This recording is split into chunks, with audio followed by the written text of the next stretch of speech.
Puedo compartir pantalla. Espero que sí esté compartiendo. ¿Querés fijarte o estás? Sí, me fijo en mi computadora ahora. Dale. Avísanos y No, arreglamos. larga, larga, larga. ¿Arreglamos? Sí, sí, larga, larga. Bueno, yo voy a pasar. ¿La presentás vos? Bueno, hola, buenas tardes a todos. Sí, buenas tardes. Nosotras somos Jimena y Agustina, somos residentes de acá y vamos a presentar un caso que nosotros llamamos puede tener cualquier cosa por la cantidad de veces que mencionamos esta frase durante el caso clínico. Así que vamos a presentar al paciente. Bien. Vamos a ver. Hola. Como para empezar, vamos a presentar los antecedentes de nuestro paciente. Es un paciente varón de 52 años que, como único antecedente de relevancia, presentó una internación en septiembre de este año en otro centro por una hemorragia digestiva alta. Él acude a la consulta en esa ocasión por un síncope asociado a anemia, se lo estudia por una videoendoscopía y se le encuentra en una primera instancia una esofagitis candidiásica y se le hizo toma de biopsia a úlceras que tenía en el estómago que nos arrojaron un resultado con infiltración neoplástica indiferenciada de tipo redondo celular y múltiples, de estas múltiples úlceras en todo el estómago. Como medicación habitual, tomaba esomeprazol, tramadol, hierro por la anemia y el fluconazol a esa esofagitis clásica. Él acude a nuestro centro por presentar lumbalgia de un mes de evolución que en las últimas semanas había empeorado, eh, alterando la funcionalidad de los miembros inferiores que le impedía la marcha, asociado a un deterioro en el estado general, un descenso de más de 15 kilos de peso, hiporexia que había empeorado en las últimas horas, acompañado de náuseas y vómitos posterior a ingesta de pequeñas cantidades de comida. Ingresa a la CEA, tenía los signos vitales estables, con una tensión arterial de 130-80, una frecuencia cardíaca de 75, saturando 96 de aire ambiente, estaba lúcido, no tenía ninguna particularidad a nivel respiratorio ni a nivel cardíaco. El abdomen estaba blando, depresible, no doloroso, levemente dolorosa la palpación profunda en epigastrio y en el hipogastrio. Se constata globo vesical, en ese momento se le sonda. Y a nivel de las extremidades tenía una leve parestesia en el halux derecho con buena perfusión y en ese momento no tenía alteraciones de la parte motora. Nivel sensitivo, nada. Nivel... Solo la parestesia en el lado derecho y era leve. Al ingreso se le hace un laboratorio. Pero Lucía, un paciente... Sí, tenía síndrome de impregnación bastante marcado cuando ingresó. De otro centro. Él acude por anemia con síncope. No, No, y- en el otro centro acudió por eso. Acá viene por dolor exacerbado. Acá ingresó más que nada por el dolor lumbar y por la persistencia del cansancio que asoció siempre a su anemia. Pero él agregó la Con anatomía pendiente, patológica, sí. pero no tenía, o sea, faltaba la inmunohistoquímica y no le habían llegado a contar del todo cuál era el cuadro que él tenía. Al ingreso se le hace un laboratorio donde constatamos esta anemia y una leucopenia a expensas de linfopenia. Estaba hiponatrémico y se le hizo una tomografía de cerebro que había salido normal, una de tórax que también había salido normal, y en un abdomen se había visto una lesión a nivel del páncreas que infiltraba hacia estómago y hacia hígado, sin muchas particularidades. Perdón, un poco. Nuestra tomografía. Nuestra Sí, ahora la tomografía vemos en la siguiente diapo. aparentaba. ¿Querés mostrarle la diapo? Tórax, ok, dice. Sí. Entonces, Ahí esa sería la imagen del abdomen que se le hizo cuando ingresó. ahí se ve la imagen. Parecía que comprometía tanto la cabeza del páncreas como el cuerpo y también generaba Como una infiltración. sí, infiltración a nivel del estómago, que eso se observaba. Bueno, Nosotros todavía no tenemos. En este momento. En este momento no. es de la guardia, se hizo el laboratorio y la tomografía. Con todos estos síntomas y teniendo la tomografía. ¿Puedo pasar de vuelta el tomo? No me quiero contar, Adelante. Porque ya veo que me hacen no, bueno, se están poniendo la información ahí. Pero está bien que ¿Vieron ustedes? Pasa que por la incertidumbre del diagnóstico, le hicimos múltiples estudios al ingreso, Claro. muchos. Está bien, pero tenemos bastantes cosas. Tenemos una lesión visible. Esto es el primer día. Primer día. Esto es lo que tenemos al primer día. Sí. Psiconatremia, una impresión esofágica, que ya sabemos que es cáncer. Bueno, No sé. Podría ser. una infiltración de plástica. Sí, dice. Eso en la el otro anatomía centro. patológica del otro centro. Bueno, pero también dice que tiene cáncer. Porque, claro, bueno, pero los pacientes oncológicos, la candidiasis esofágica antes de la que tenía amigo voy a usar, de la epidemia del VIH, eran pacientes oncológicos y eran pacientes con desnutrición. Aplicaron con nutrición, lleno de cáncer.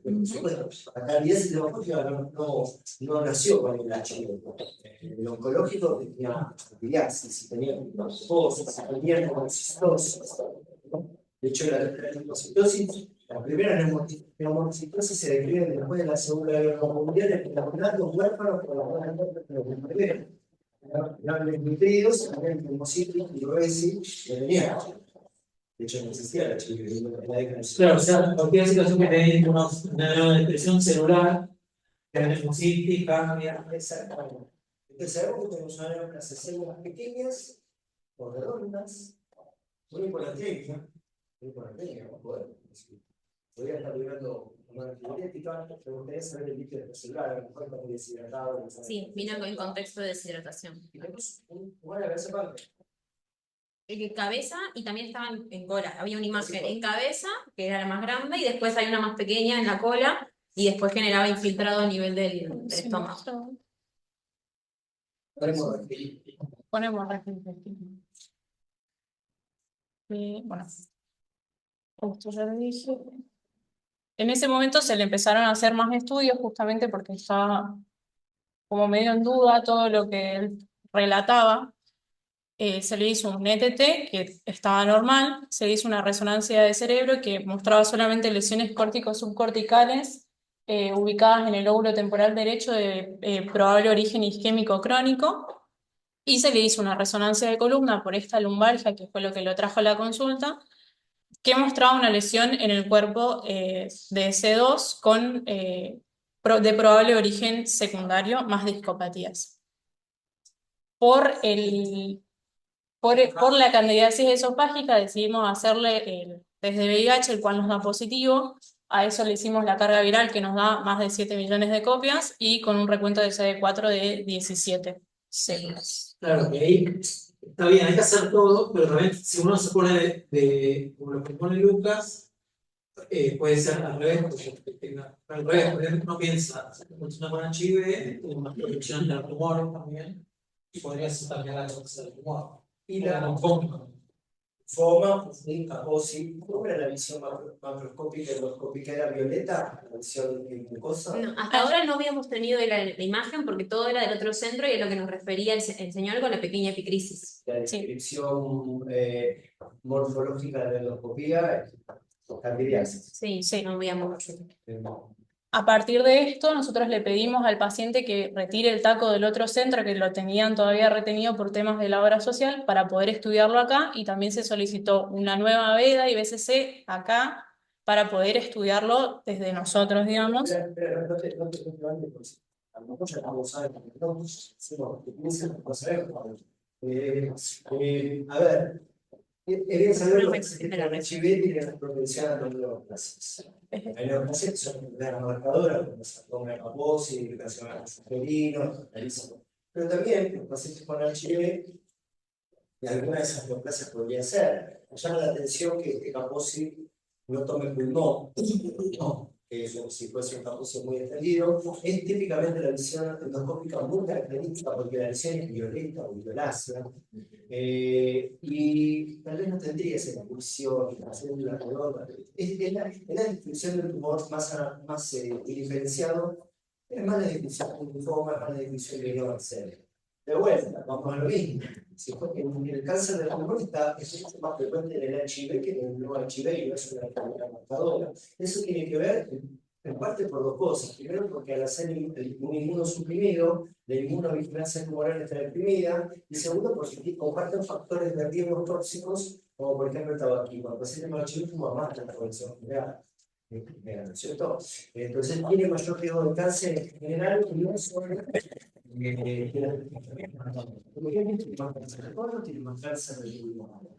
comparado contra Machado, contra su sexo de edad, los pacientes con HIV duplican la tasa, por ejemplo, de grasa sanguínea. ¿Podría ser que cáncer de pulmón esto? Y nos dice que el cáncer es normal. La histología podría ser compatible con el NOACEL, tiene algo a favor, y es multimetastásico. Al NOACEL le gusta mucho el cerebro, le gusta mucho metastasizar, y le encanta secretar hormonas antipiréticas y oxidación. Son algunos elementos a favor. La tendría sería positiva. Obviamente, la inmunoquímica resuelve el problema, ¿no? Porque si me viene algo, como se llama marcadores para linfoma, se terminó la hipótesis de HIV, perdón, con NOACEL, si viene otro tipo de neuroendocrino, marcadores de neuroendocrino, apoya, por ejemplo, la hipótesis de NOACEL. Ya para hacer un NOACEL llama un poco la atención que no tenga nada curioso, algo que no lo hayamos visto bien, o en una segunda revisión de las imágenes se vea una relación no advertida en primera instancia. A veces en NOACEL ocurre que pequeñas lesiones tienen grandes metástasis. Por otro lado, la lesión pancreática, uno lo recuerda un neuroendocrino, ¿no es cierto? Multicéntrico, los neuroendocrinos les gustan tomar el páncreas.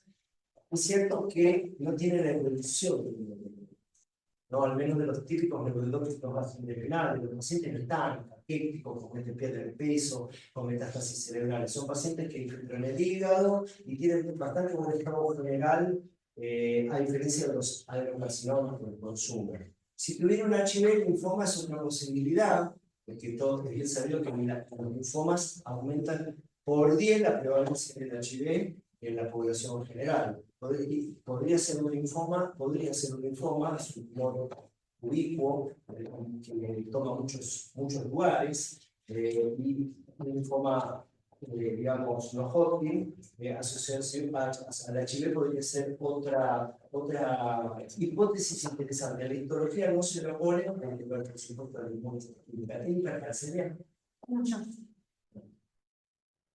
La hipertensión es rápidamente controlable con volumen. Sí. La hipótesis entonces del CIHAD se debilita fuertemente, porque un CIHAD con 118 sodio por NOACEL no lo practico como un fisiológico. Entonces esa hipótesis se cae como posibilidad. Ahí voy haciendo lo que me parece. A los contratos no saben el valor. Pero bueno.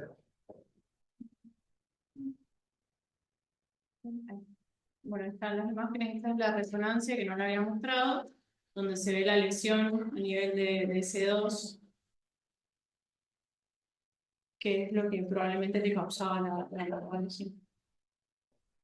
Después de eso, bueno, pedimos nuevamente una resonancia de abdomen para poder caracterizar mejor esta lesión, donde mostraba la lesión en la cabeza del páncreas, que era la más grande, y otra más pequeña en el cuerpo del páncreas, con el estómago engrosado y múltiples nódulos. Se le hace una veda y una BCC y se encuentra que en el estómago tenían los pliegues engrosados y congestivos, se vuelven a tomar biopsias, y en colon se encuentra un pólipo sésil que también se lo reseca y se biopsia. A partir de esto se hace un PET, en el cual muestra que es un proceso con múltiples focos hipermetabólicos a nivel intestinal, de visceral abdominal, óseo, tejidos de partes blandas, paracardíaco, neuropiramidal, tiroideo, prostático y testicular. Y ahí nos empezamos a plantear la probabilidad de que sea un proceso linfoproliferativa. todo iba pasando medio en simultáneo. Ahí recibimos la información del TACO del otro centro que lo habíamos estudiado acá, que rescata linfoma B de alto grado, y la anatomía patológica de acá, que mostraba linfoma B de alto grado en estómago y en colon. El pólipo que se había resecado tenía citomegalovirus. Y este es el PET.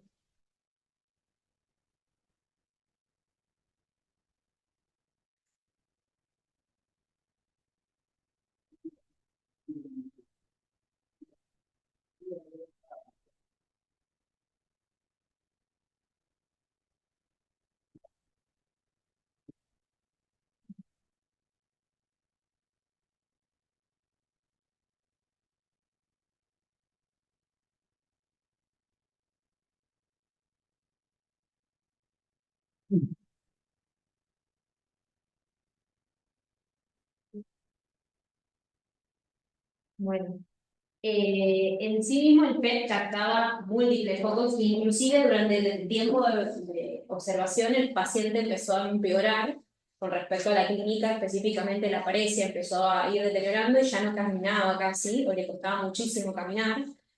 Se le hizo múltiples imágenes, todas parecieran comprometer en relación a lo mismo, como para agregar un poco más de información. Nosotros empezamos a investigar acerca de, bueno, el HIV, qué tanta relevancia tenía con respecto a los cánceres o a los procesos linfoproliferativos, porque obviamente sabemos la asociación, pero en este caso en particular nos motivó la búsqueda. Primero, en una primera instancia, lo que buscamos es si la candidiasis oral era una enfermedad marcadora, y es así, está determinado y está evidenciado de que es una de las principales para determinar infecciones oportunistas en pacientes inmunocomprometidos, siendo el HIV una de las mayores prevalencias. Obviamente, cuando hicimos la serología positiva, ya en el primer estudio, se le hizo para descartar todas las causales infecciosas, pensando que esas múltiples imágenes podían ser secundarias a algo infeccioso, pensando, por ejemplo, en un hongo en ese momento, pero todo dio negativo. Y también buscamos asociaciones con algunos virus que podrían llegar también a asociarse con algunos procesos linfoproliferativos. Después, con respecto a descartamos la infección, ahora lo que queríamos investigar era un poco si tenía asociación con el cáncer. Y hay determinados tipos de cánceres definitorios de la enfermedad de HIV estadio 4, específicamente la fase SIDA, en la cual se encontraron tres en particular, que son, son estos primeros tres: el linfoma no Hodgkin, el sarcoma de Kaposi y el cáncer de cervix. Esto es una revisión, sí, en donde se mostraba la incidencia de casos en pacientes con HIV y los pacientes sin HIV. Entre otros cánceres no definitorios de SIDA también se evidenciaban otros, como el cáncer de pulmón, como bien dijo Lucas, y el cáncer de ano, por ejemplo, que fueron los que más me llamaron la atención por el aumento de la incidencia, asociado a HPV, por ejemplo, y asociado a lo del consumo de tabaco y todo eso. También la bibliografía lo que mencionaba es que a lo largo de este último tiempo, con el aumento de los antirretrovirales, cada vez hay más sobrevida por parte de los pacientes, entonces empiezan a tener los cánceres más frecuentes de la población en general. Entonces la incidencia está aumentando cada vez más, e inclusive se estima que van a empezar a subir en comparación con los cánceres en el estadio 4. En comparación con los HIV del estadio 4. Bueno, entonces, y lo que nos preguntamos es, ¿por qué aumenta la asociación? Se mencionó en algunos estudios que hay una activación de protoncogenes o alteración del reciclo celular o inhibición de genes supresores de tumores y otras alteraciones genéticas que alteran la mutación celular y terminan generando la proliferación de tumores. A su vez, también hay mucha coinfección en los pacientes inmunodeprimidos con virus que generan o predisponen al cáncer, como fue el virus de la infección del herpes 8, que es asociado al sarcoma de Kaposi, que en este caso fue negativo igualmente, el virus del HPV por el cáncer de cervix, el virus del Epstein-Barr por linfoma de Hodgkin, virus de la hepatitis B y C por carcinomas hepatocelulares, o el poliomavirus de célula de Merkel por el carcinoma de célula de Merkel. Acá muestra la incidencia también, estos son los cánceres marcadores de de SIDA, y estos son el resto de la incidencia de cánceres en pacientes con HIV, que obviamente es mucho menor en comparación con los cánceres marcadores. Y específicamente con respecto al linfoma, también buscamos la asociación y el por qué se genera, y tiene que ver más o menos con lo mismo, que tiene un papel carcinogénico y linfomagénico que estimula a través de la inmunosupresión, la desregulación inmunitaria, la proliferación de linfocitos mal formados, para hacer una forma. Entonces genera toda una activación crónica de las células B.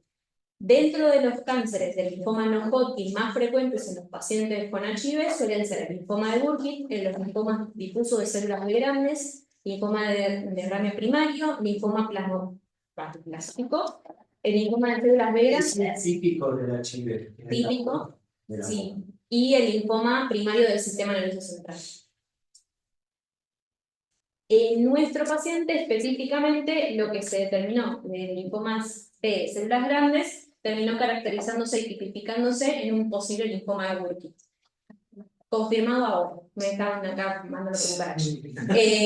El cual tiene un alto grado de crecimiento tumoral, representa casi el 2% de todos los linfomas y tiene 3 entidades: la endémica, que es la característica asociada al virus del Epstein-Barr, que tiene la lesión en la mandíbula, que es la fotito típica del linfoma de Burkitt, que no se manifestó así como el señor. La esporádica, que suele ser en adultos jóvenes, que tiene un compromiso sistémico bastante importante, como creemos que es el caso del señor, en el cual tiene compromiso abdominal, infiltración ósea, sistema nervioso central, testicular o renal, ovario, mamario en las mujeres, y nebula también, y que se asocia a cifras no tan bajas de CD4, llamativamente, como llamó la atención, suelen ser superiores a 200. En este caso creemos que lo más probable es que el paciente lo haya tenido desde hace bastante tiempo y que en este último tiempo haya progresado cada vez más por el descenso de CD4 más marcado. Y que dentro del linfoma de Burkitt hay distintos estadios. El que correspondería a nuestro paciente obviamente es el compromiso sistémico, que es el estadio 4.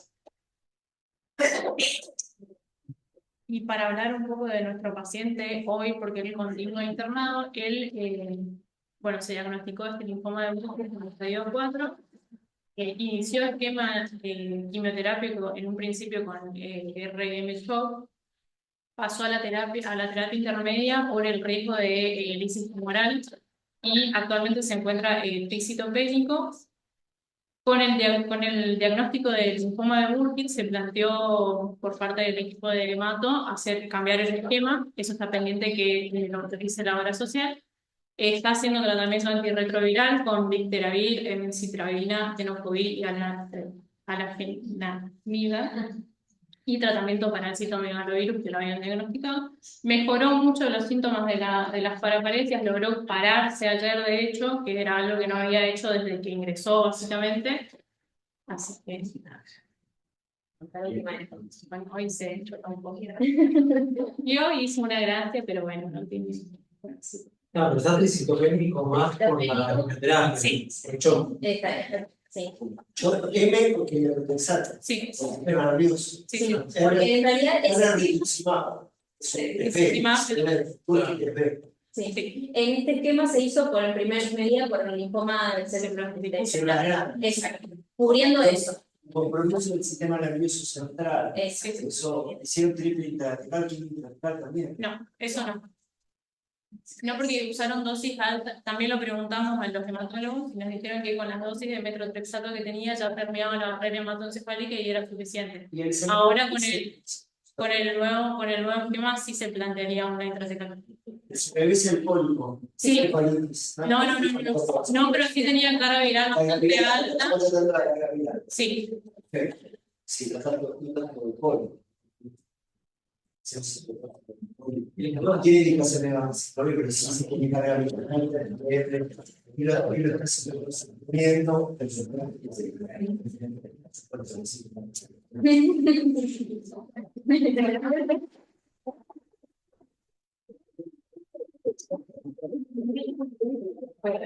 vamos a ver la casa.